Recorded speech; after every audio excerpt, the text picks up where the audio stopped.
ourselves by Ali's magic carpet, passing through Morocco, picking me up in Swindon, England, slipping by Washington D.C. And picking up Baba C in Washington D.C. But we've forgotten to pop down to Nigeria to pick up Khmer in Nigeria. So now the carpet is full and international, and it is going all the way to Canada, where we find Norman Perrin and Alan Shain. I don't know what's going to happen, but it will be magnificent. So over to you two. Take it away. Okay, thank you, John. My name is Alan Shain, and I'm very honored to be here at the World Storytelling Cafe. Thank you, John, for having me, and thank you, Norman, for setting it up. I'm here telling with my good storytelling colleague, Norman, and I just want to say that Norman and I have been telling stories for 20 years. And I first met Norman when he came to my town. We're both in Canada, but we live about 500 kilometers away. So he was in town for a storytelling conference, and the moment that Norman and I start talking, he really stretched my idea of what stories can do, where we can find stories, and why we tell the stories that we tell.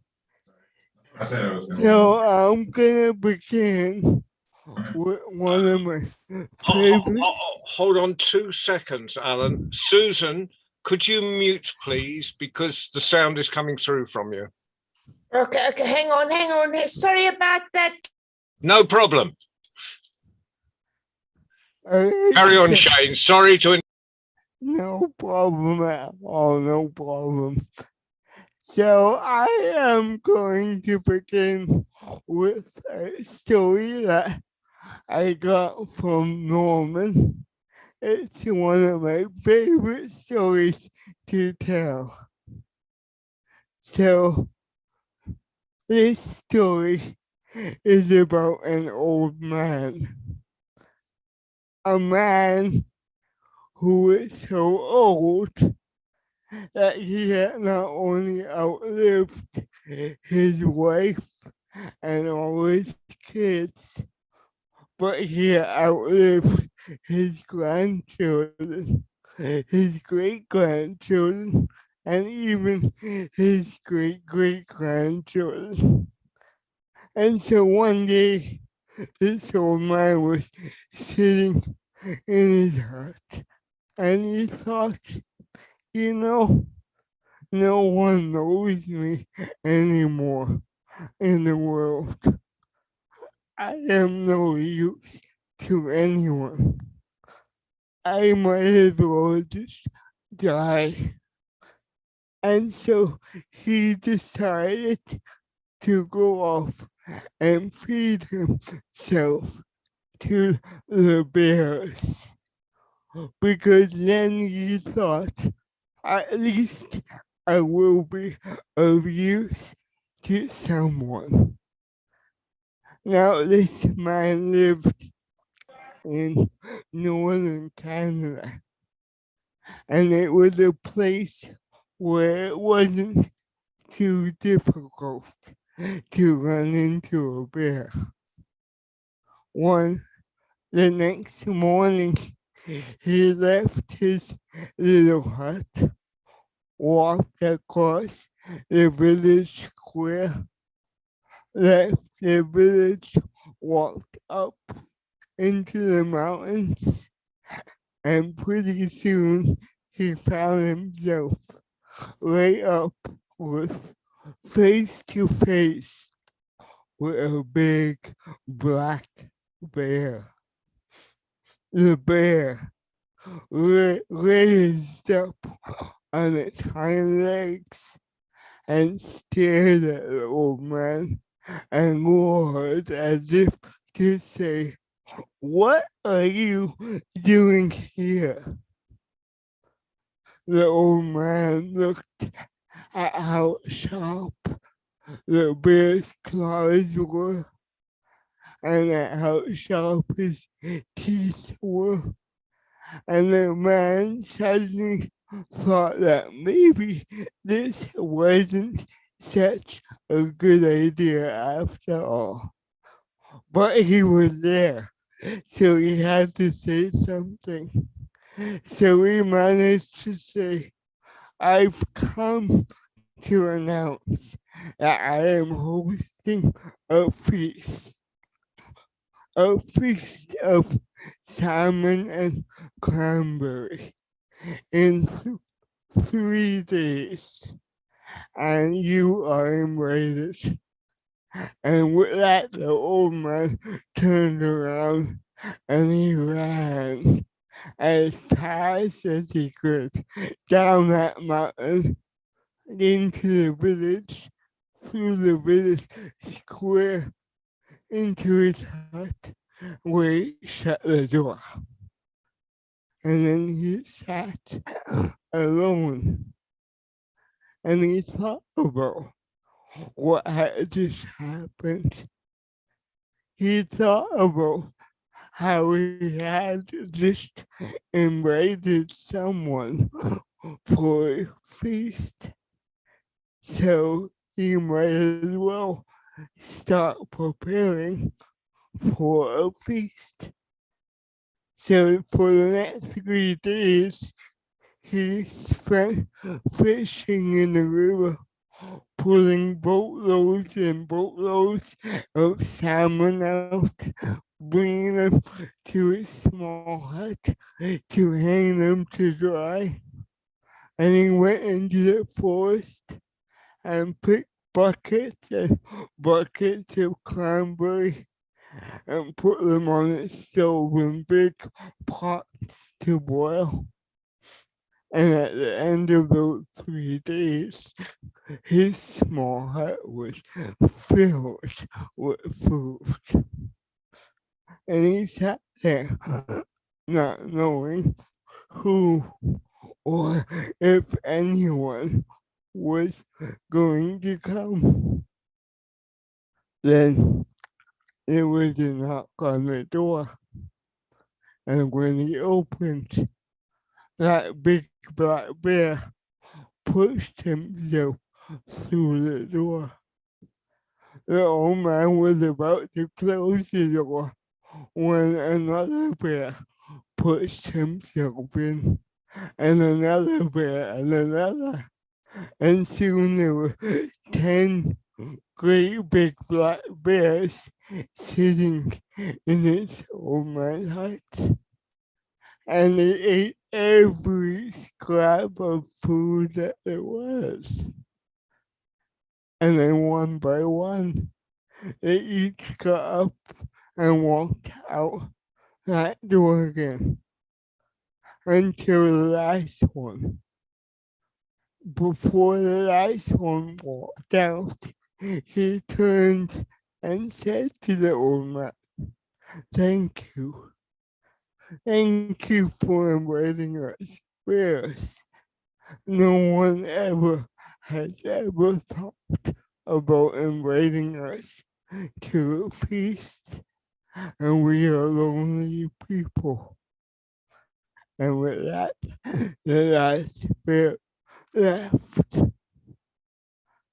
Now, people in the village could not help but notice how this old man, who they didn't even know, had hosted 10 black bears and survived. So they came to get this story. And once they got that story, they got a whole bunch of other stories about who this man was, about what he had done with his own life. And this old man decided that he was useful until one day when it was truly his time to die. Thank you.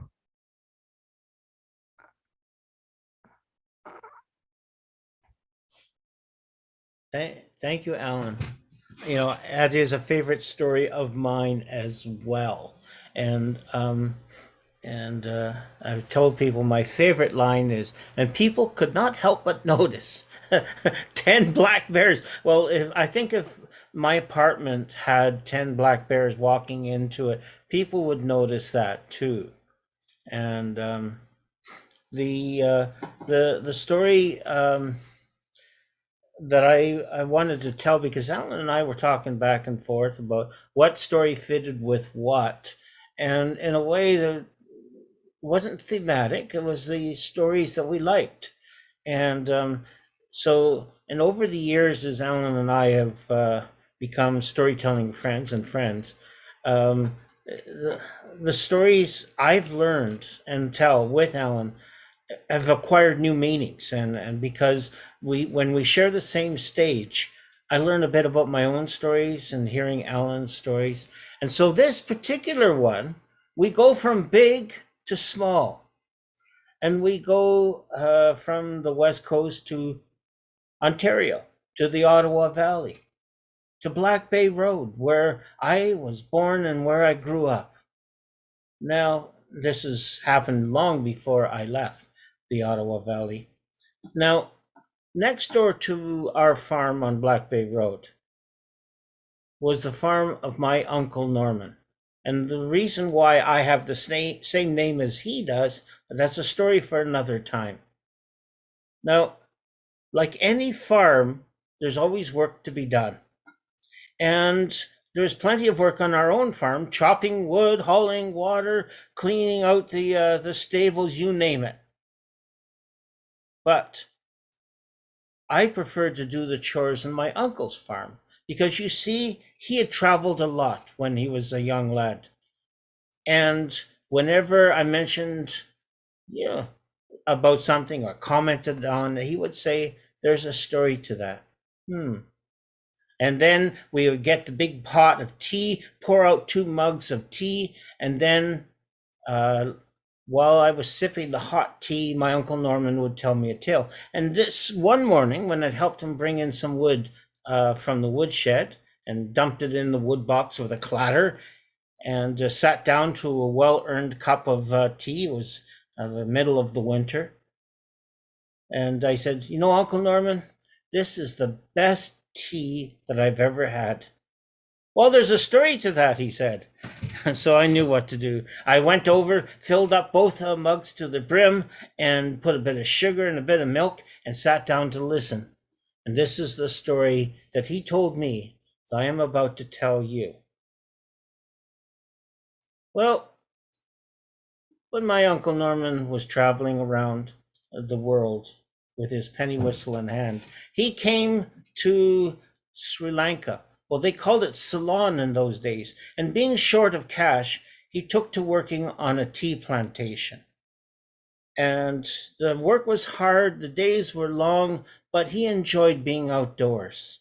And at the end of a long, hard day, he would take his penny whistle and go to the edge of the forest, at the edge of the field. He would sit on a green moss covered rock next to where the trees were covered in vines, pull out his penny whistle, and he would start to play.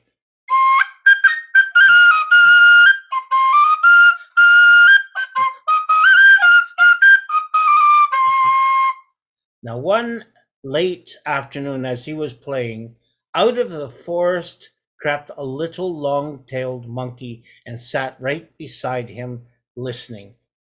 And so he just kept on playing.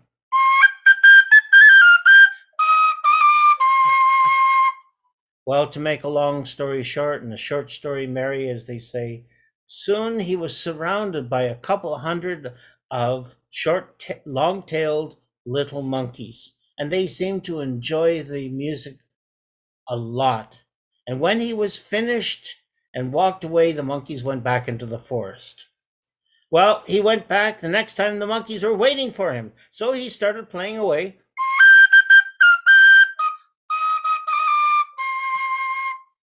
And as visit after visit, he learned, well, he was good at languages. He was a world traveler, and he learned the language of the monkeys. And the monkeys listened to him tell stories about his journeys, his travels, and all sorts of adventures. And back home in Canada, he told them tales about how water fell from the sky like a white powder. And they laughed at him, said, "Oh, Uncle Norman, such fibs you tell. Tell us more." My uncle was the original monkey's uncle. And so, just a second, I have to answer something at the door.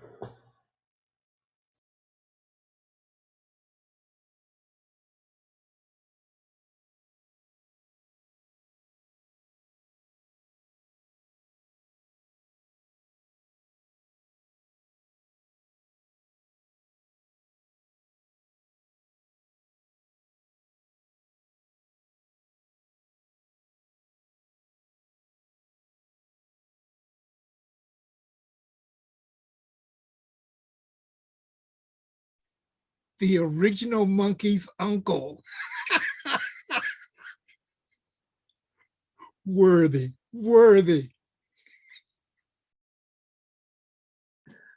Like I say, he beat you to it. No one usually gets a pun in before you. He did, but I'm so glad. Norman, Okay. the original monkey's uncle. I'm a punster. That was worthy. Thank you. Going back to mute. I'm sorry to interrupt. There was this seems to be a day for this sort of thing. We had a flood in my apartment, and my superintendent is dealing with it right now. And, Are you okay? I'm fine. Yes. That's the most important thing. Oh, Lord. Okay, So then. continue to whet our appetites. So, yes, without too much wetting. Okay.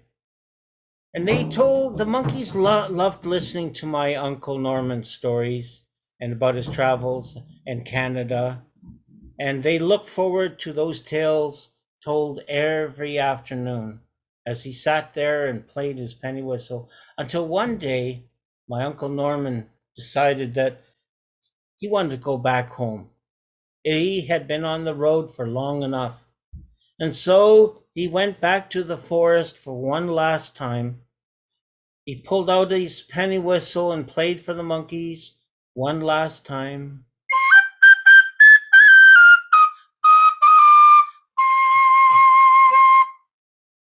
And then my Uncle Norman said, "My friends, you are dear to me, but so is my home in the Ottawa Valley. This is the last time that I will be telling you stories and playing my music. I am leaving now, and I will not be coming back, and I will miss you all." "Leave," said the monkeys. "Leave? You can't leave." And they jumped up. All of those monkeys pulled down the vines hanging from the trees, and before my uncle could even move, they had wrapped him up like a big green cocoon. And when he was fully wrapped up in green vines, they carried him out of the clearing, down into the forest, and into a clearing in the middle of the forest. And there they gently laid him down and carefully untied him. And then they said, "Uncle Norman, you're going to stay with us and tell us stories and play us music forever." Well, my Uncle Norman didn't want to stay in the forest forever. And he looked at the monkeys, and although there was a lot of them, there were little monkeys. He was a big, strong man. He could fight his way out. But he didn't want to hurt his friends. And so he had to think of something else. And he thought for a moment or two, and then he got an idea. He said, "Okay, my friends, then here I am. I will tell you a story. I will sing you a song, but first let's build a bonfire." And he built a bonfire, and the monkeys crowded around that bonfire. The flames were dancing in the air, red, yellow, and gold. The monkeys went, ooh. And then my uncle put the next part of his plan into action. He began to sing a song. There's a song the monkeys had never heard before, and it went like this. The night is long, suddy-coo-dah, and dreams are sweet, suddy-coo-dah. So little monkeys go to sleep, suddy-coo-dah, suddy-coo-dah. It was a lullaby. And you know what lullabies do. And it worked. There was a gray whiskered monkey sleeping in the edge of the clearing. And so my Uncle Norman kept on singing over and over again. The night is long, suddy-coo-dah, and dreams are sweet, suddy-coo-dah. So little monkeys go to sleep, suddy-coo-dah, suddy-coo-dah. Until at last every single monkey was fast asleep. And snores filled the clearing, and under the light of the full moon, my uncle tiptoed through the clearing. And he had to be careful because there was long monkey tails everywhere. And when he reached the edge of the clearing, he ran. He ran and he ran and he ran. He ran back to the to where he slept, and then he packed up everything and he left. He sailed across the Pacific, across the to Canada. He took a train across Canada to the Ottawa Valley, and there in Petawawa, he packed his stuff and he went to Black Bay Road. And that's where he was until the time that he told me this story and that I've just told to you. But there's one last little bit from that story that I still remember. We'd finished the story. Our mugs were empty. My Uncle Norman looked into his empty mug. He said, Norman, you're going to be a traveler someday like I was. And you're going to get stories like I got. But I want you to remember those stories, because no matter wherever you travel, it is the stories that will be your guide to your way back home. And that is true. And that's the story of my Uncle Norman and the monkeys.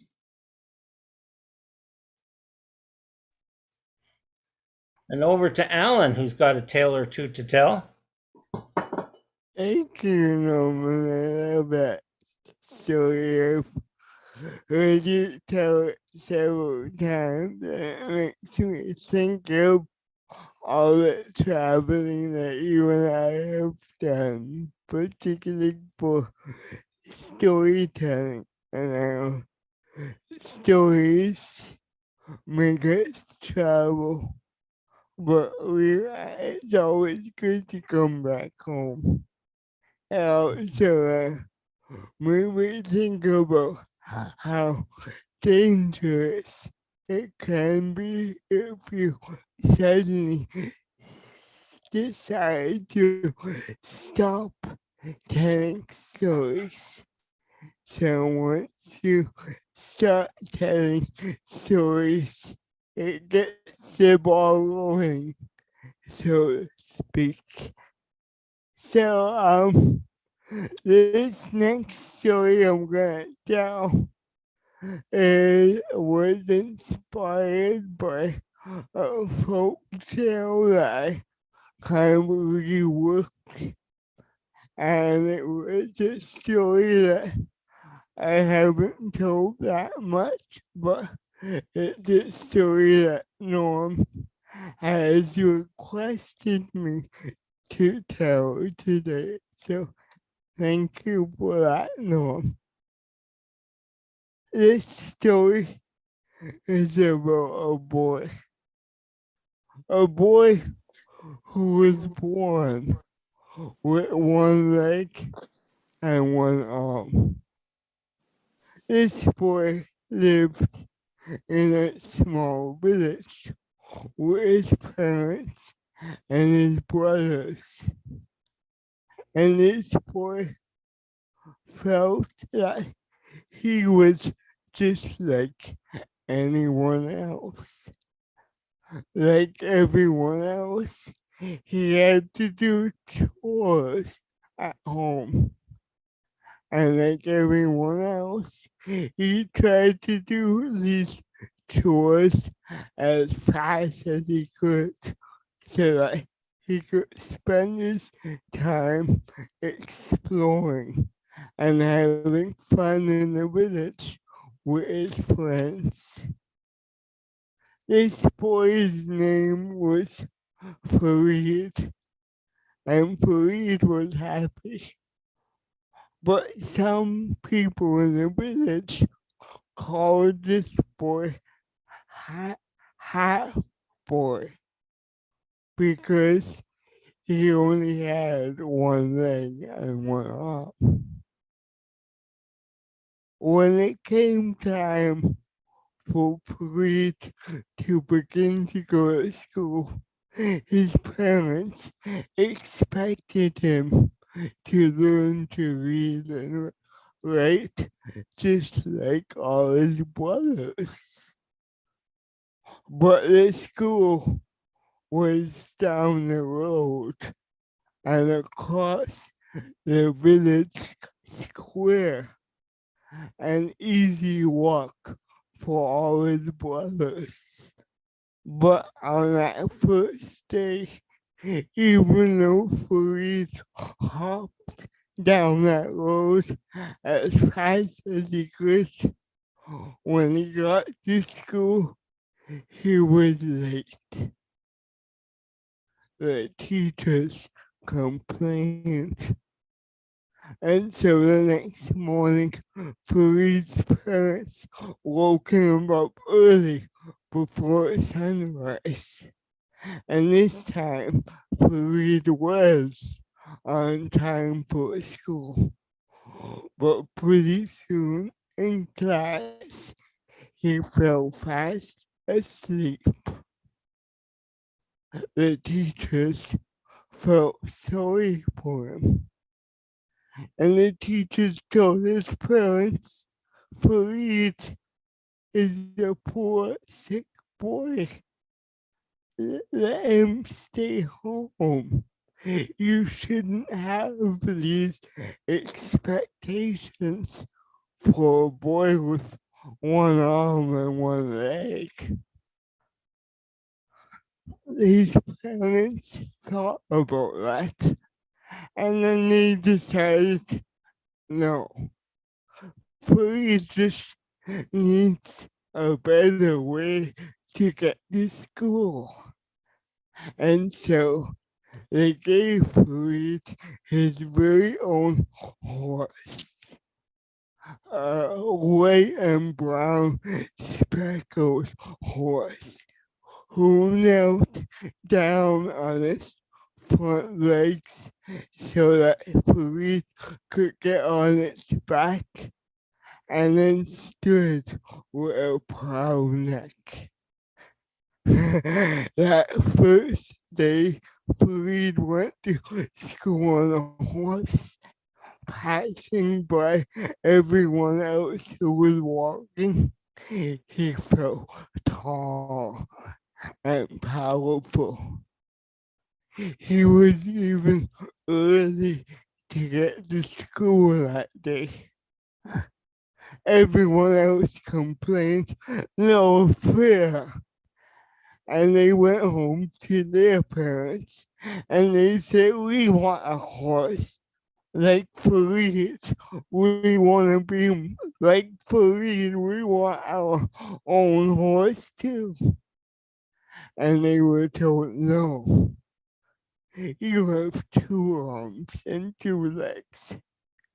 Farid is poor and sick. You don't want to be like Farid. But this didn't make any sense to anyone at school. Freed doesn't look very poor or sick riding on his horse. His horse took Freed everywhere he wanted to go. To school, to the village square. At the village square, there was one particular girl, Maisie, who liked to watch Freed. She admired how Freed was able to catch a ball by just raising his one arm and catch it better than anyone with two arms. She admired how far he could hop on his one leg, and she admired or she cheered on the day when he was pronounced king of hopscotch. That was the day that Freed asked if Maisie might want a ride home with him on his horse. Maisie smiled and said, yes, I would. And when Freed dropped her off, he asked if she might want a ride to school in the morning. She smiled, yes, she would. And after that day, they could be seen always going to school together. There were some people in the village who thought that Farid and Maisie might become husband and wife, but there were others who said no, not half boy. Farid will never be able to have his own family. He will always be half boy. An old man came to the village one day and told about a magic pool of water, a healing pool at the top of the mountain beside the village. He said that whoever makes that hard journey up the mountain and drinks from that pool of water will have all their sickness cured. After he left, people started asking Farid when he was gonna climb that mountain. Farid said, but I'm not sick. Still more and more people asked him, don't you want two arms and two legs? Don't you want to have a wife and family? Don't you want to be a whole man? Farid always thought he would become a whole man with one arm and one leg. But when his very own brothers started asking him about when he was gonna climb that mountain, he began to think, well, maybe I am that poor, sick boy. And he told me that I feel I have to climb that mountain to become whole. Do you really have to go? Maisie asked. she was afraid that he might not come back. She watched Farid get on his horse, watched him ride out of the village square, and kept watching until she couldn't not see him anymore. The path up that mountain was steep and winding, and many times his horse wanted to turn back, but Farid kept his horse going up and up and up until they got to the top of that mountain, where there was only bare rock and wind, and yes, that pool of water. Farid got off his horse and stared at that water. What if I don't drink? Would I be welcome back home? Would I ever become a whole man? What if I do drink? And fully try to imagine having two arms and two legs and walking like everyone else. He tried to imagine his life without his horse, and he wondered, will the water take away more than it would give? But finally, he put his lips to the water and drank, and then he sat up. He felt the coolness of that water go down his throat and spread out in his chest, and he waited. He looked to where he thought his second arm and leg might magically appear, but nothing happened. He started feeling his back with his other hand, feeling his chest, feeling the top of his head, but everything felt the same as before he had drunk the water. And then he did feel something different.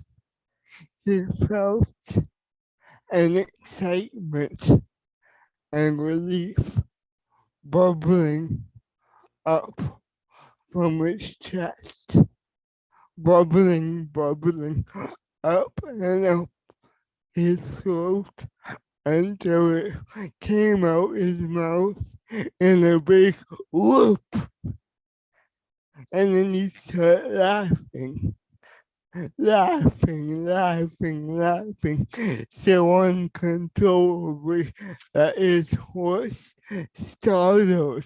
His horse had never seen Farid act like that before. Farid steadied his horse and then got back on. And together they go back down that mountain. The path seemed easier to Farid. And when they rode into the village square, Farid felt like his horse was dancing and prancing. People came running. They came running to see the new Farid. And when they looked, what they saw was a strong boy, a proud boy, a whole boy with one arm, and one lake.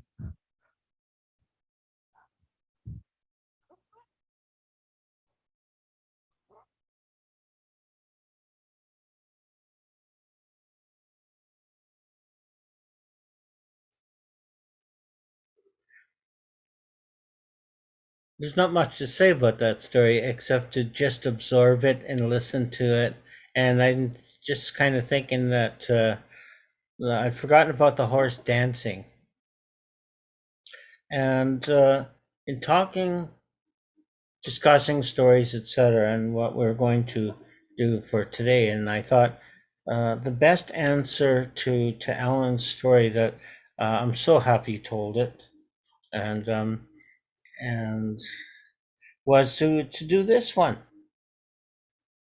It's an original story, and well, just go by the title, How the Animals Got Their Voices. You see, long time ago when the world had just been born, none of the animals had a voice. When the dog met the cat, they could just wave their tails, nod their heads, and pass each other because they could not speak. And so the shaper and the maker of things said, "Today I will give the animals their voices, their own true voices." And the shaper reached up into the sky and took the roar of the winds and reached deep down into the waters and took out the murmurs and gurgles of the streams and the ocean and mixed the roars of the wind and the murmurs of the water into voices. Enough voices for all of the animals of the world, and then put them into this big, big bag. And went to the edge of the clearing by the edge of the great green forest and called out, "All you animals of the world, come to the great clearing by the great green forest, and you shall receive your voices." And the voice of the shaper raged and roared around the world, and all of the animals heard. And all of the animals came. Oh, there was animals everywhere. There was alligators and there's deer and there's hippopotamuses, there was dogs, there was giraffes. And if I were to give a list of every single animal, why, we would be here forever.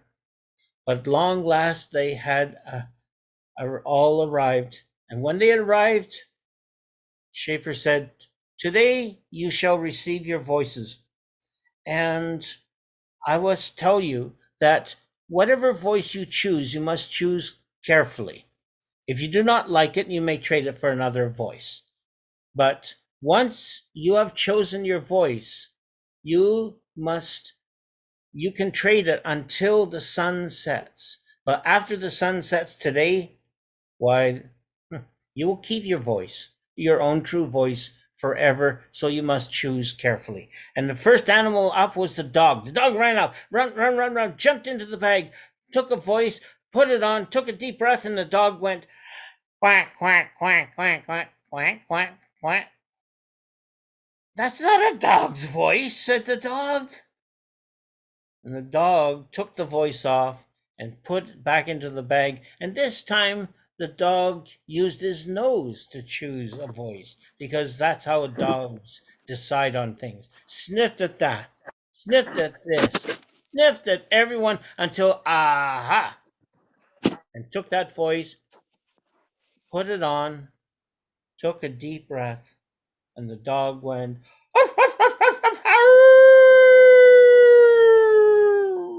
"That is my voice," said the dog, "my own true voice." And so animal after animal came to that great big bag and chose their voices.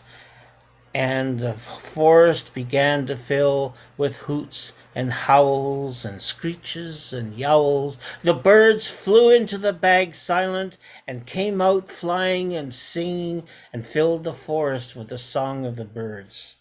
And so the bag was soon empty except for two voices. And there's only two animals left, lion and mouse. Now, in the bag, there was one big growly voice, And Lion saw that voice, and that's my voice. And Lion was about to take the voice when Mouse went between the paws of the great lion, leapt up into the air, and stole that voice from Lion's paws and ran off into the forest. And Lion got the only voice that was left in the bag. "Make that mouse give back my voice!" squeaked the lion. I'm sorry, said the Shaper, I cannot do that.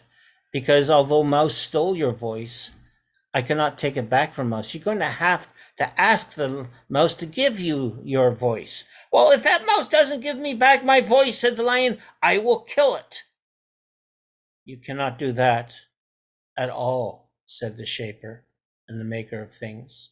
"For you see, if you kill the mouse, your voice will die, and it will die with Mouse forever. You must use your wits, Lion, and not your strength." Well, this is a tough problem for the lion. He is used to just roaring, or used to looking at all the animals, and he would be frightened into doing what he told them he wanted them to.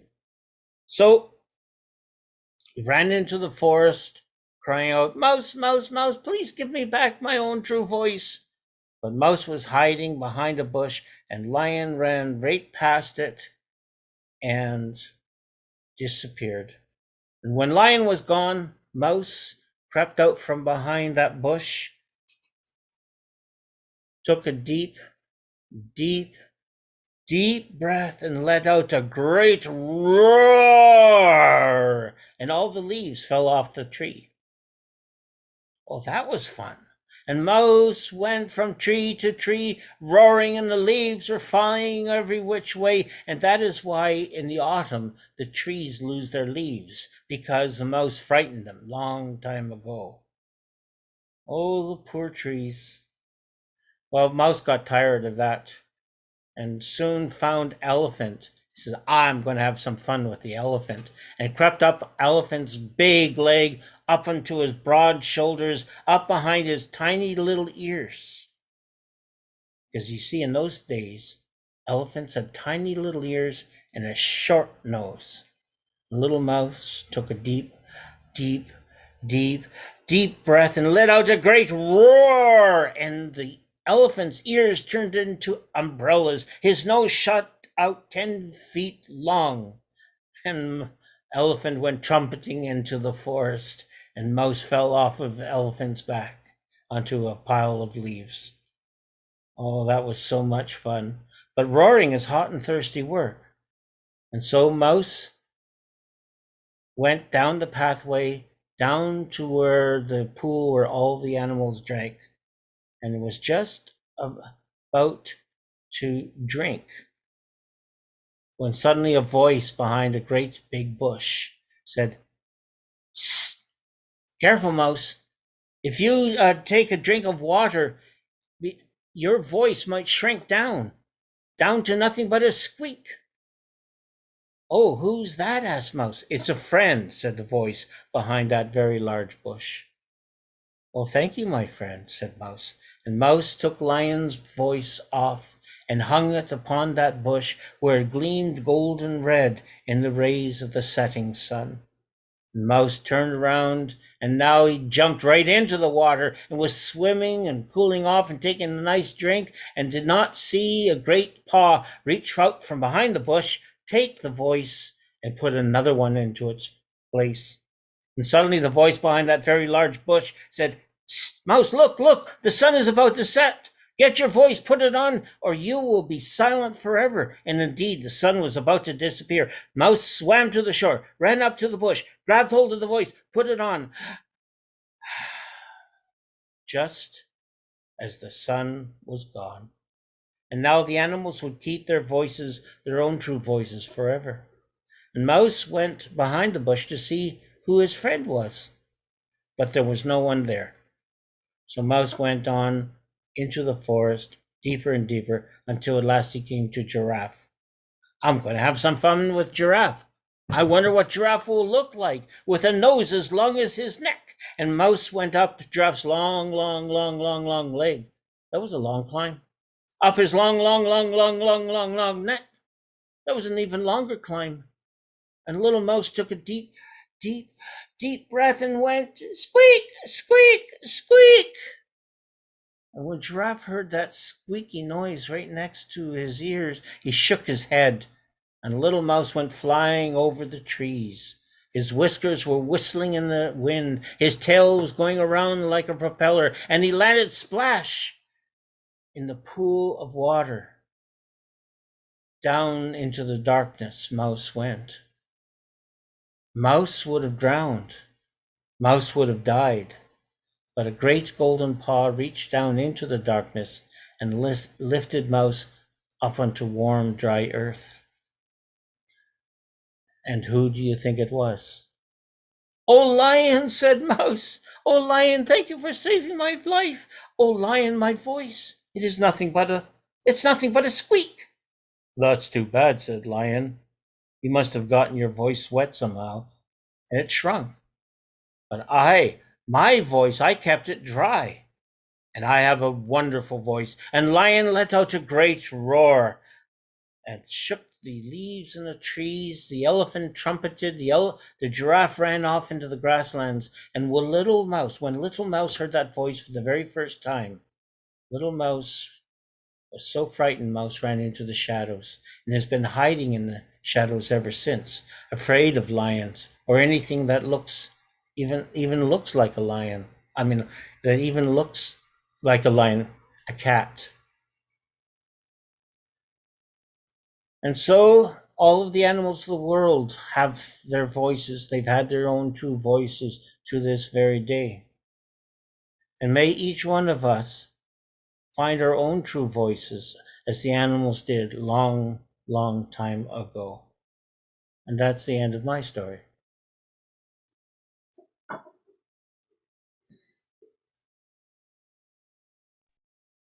Alan, could you you're unmuted? Good. Thank you, Norm. I love that story. Well, yes, and thanks for listening. I must admit, the recent incidents just off screen kind of have thrown me off a little bit. I apologize. But the flood's been taken care of. Yes. That's good. Okay. Well, Norm, I think these were the stories that we wanted to share with people today. Mm-hmm. And Yeah. and I'm really appreciate John and the World Storytelling Cafe for giving us the opportunity for Alan and I to share stories together, even though we're still far apart. Now we are in a way together, and the World Storytelling Cafe, has really bridged a wonderful distances, between when I first listened to the stories. And thank you for everyone. I'm becoming silly, I think. John, can you take over and kind of tie this off with a neat night? I was just wondering how long you were going to waffle on for. On account of the fact that you've probably got your finger stuck up in a tap at the moment, or a faucet, it might be. Yeah. Yeah. We're good. Well, you're good. Yeah. Fantastic. But right now, amazing for both of you. Now, I've got a request. And everyone else can speak after I've finished, and I'll go on for hours. But I've got a request. I would like in the festival in February, which I know Alan can't get to. It's not that he can't travel, it's just he can't get to that particular festival. And Norman can. But in the physical cafe in Marrakesh, there will be a screen that will allow a live session and an interactive session in. So if we could do a session like this as part of the festival with Norman in Marrakesh and Alan in whichever part of the globe he happens to be at that time, that would be fantastic. because it's been a great night, and I'd love to repeat it as part of the festival. Well, it won't be a repetition; it'll be something entirely different. But Yeah, I think it's a wonderful idea. Yeah, I would love that idea. That's a great idea. Thank you for Mhm. suggesting it, John. Yeah. Yeah, I did something like that before about 5, 6 years ago for schools in Montreal. They asked me to tell to a live audience and to a screen audience as well. So this is kind of reversing that a little bit, and it worked beautifully. yeah, but the two artists will be so people will be able to see us around the world like this. Yeah. And but the artists can be in different places. But that's the future. Right now, after we've given everyone a round of applause, can we do this? Thank you. Thank you. And what I want to do is have people ask questions if they can, because we've got you both here, and it's not often, I was brought up on stories of Canada, but I don't often have two people on the screen from Canada, in Canada. So if other people have got questions now, if all I ask is that if one person's speaking, people can be patient and not cut across them. So who would like to speak first or ask a question first? Okay, Baba C, inevitable. Right, Baba C. I tried to wait. I know you were being very polite there. Well, actually, I want to say thank you, Asante, to my northern neighbors. I'm in Washington, D.C., and I'm learning more and more about Canada. I've only visited Canada once, but every time I'm learning more and more from my northern neighbors. So I just really, really, really want to say, Asante Sama, thank you very much.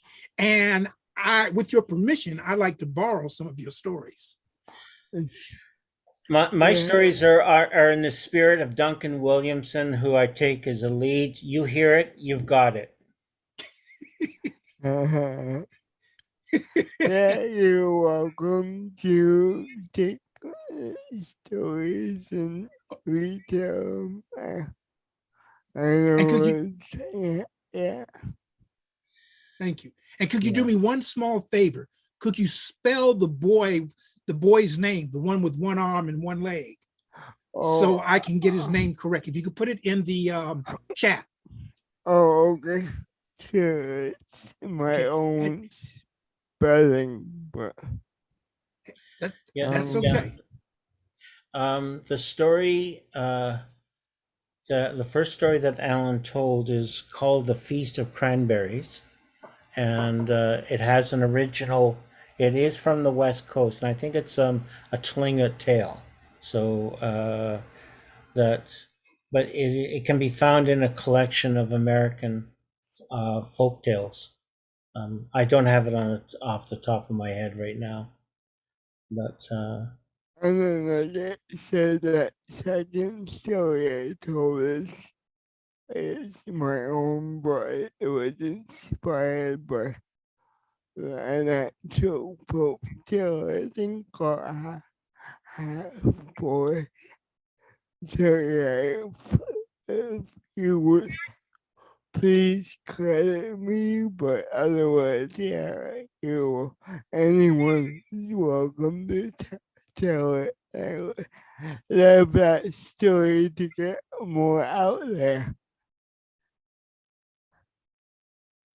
It's a fantastic story. okay. Right now, Baba C, mute. David, have you got anything you want to ask? I want to Alan.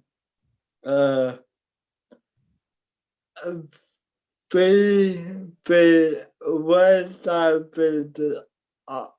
I want to do the attacking.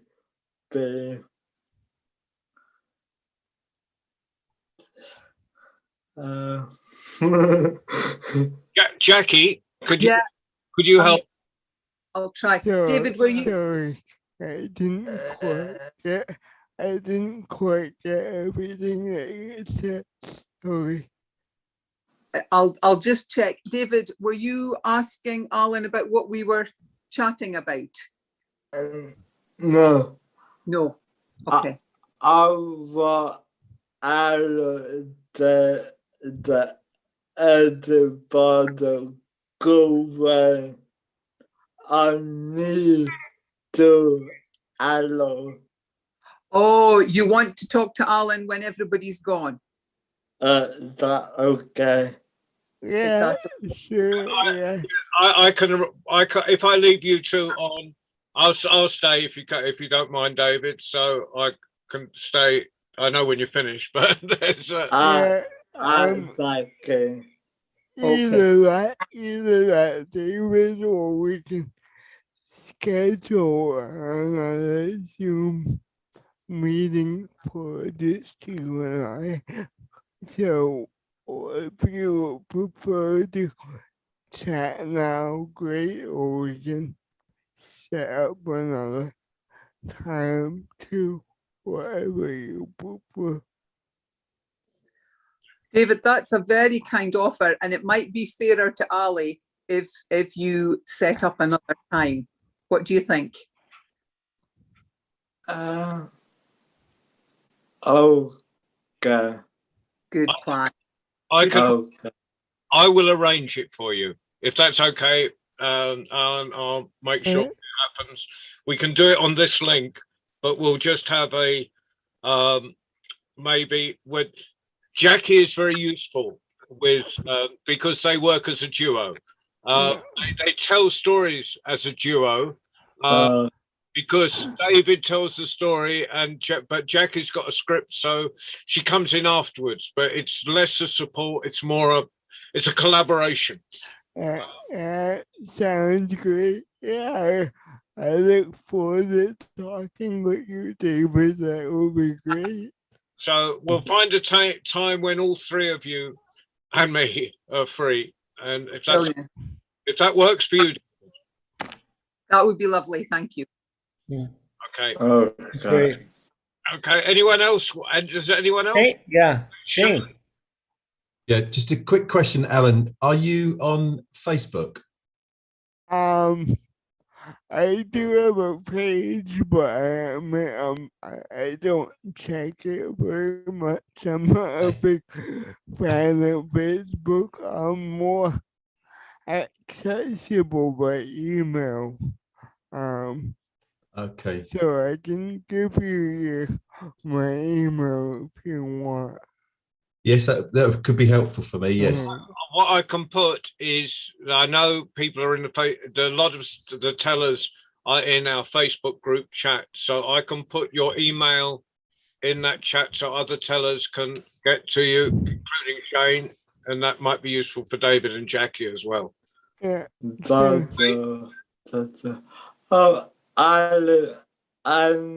let know. I am got a body latte. Like Sorry, I didn't quite get that. Yeah. Can you say again, David? I am got a body. You're what, David? No. No. Okay, he'll type it. We'll get it. Okay.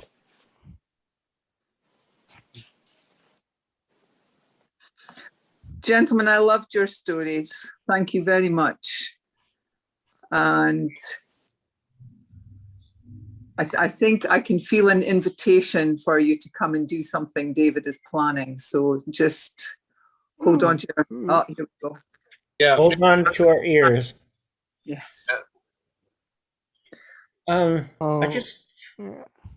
just wanted to throw in I think I may have said a little bit about this, but my choice of the stories, both traveling and voices, is how I feel a bit about Alan and I's collaboration as storytellers and story listeners, because um, Alan has helped me find my own voice, not a voice, but to expand it and extend it. I really want to make that clear, is that when you have a storytelling companion like Alan to work with, you feel that braver about doing other things. And so I would like to say thank you to Alan for being a good companion. Well, thank you. Uh, uh, And I think I mentioned that what you've given me was, expanded my way of looking at stories. I remember us talking about quite a few stories, which when I first read them, my kind of was quick to discard them, but then talking to you made me see stories or see something in stories that I hadn't seen before. So yeah, that's what I love about working with you, right? I get to see those stories that I think I know, but then you show me something new in them. So Yes. Well, you make thank you. you make a great pair.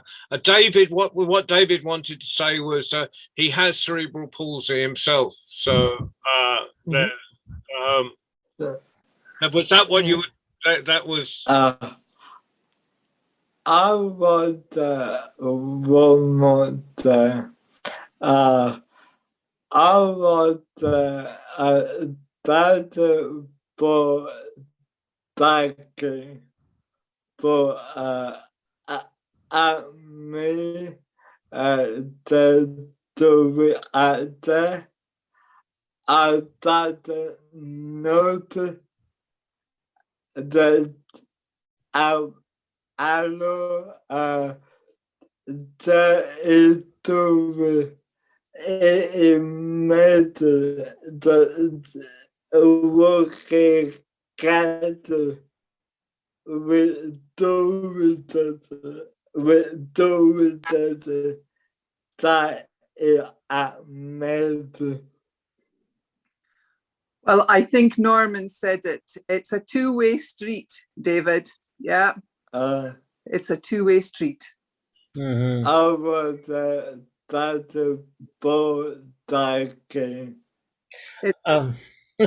By the way, I can give a little bit of a, when Alan talks about the horse in his story for the boy, really this horse is a stand-in for his power chair. I have gone out for walks with Alan, and let's just say sometimes people had to move a little quickly, so did I, to keep up, but so that Alan's horse could find its way. And when there was a deadline for getting a bus ticket, and I said, "Oh shoot, I'll never be able to get down to the bus station back and forth in time." Alan just got on his power chair and was back in 20 minutes. And to this day, I still imagine just what it was like on Bank Street as Alan made his way down and on his horse. I love that bit on your comedy show where you say you go up behind people and go no brakes. But I followed. I had to. Sorry, I've just used one of your given away one of your gags. Watch the whole show. They're all on YouTube, and it's kind of interesting that your comedy voice and your storytelling voice are very distinctly different. Your methodology, but I followed. I was going to a demonstration in London, and my friend was in a power chair, and we couldn't get on any public transport, which I know you talk about as well. And so I had to run through through London. I was exhausted. I had to keep up with this power chair all through London, and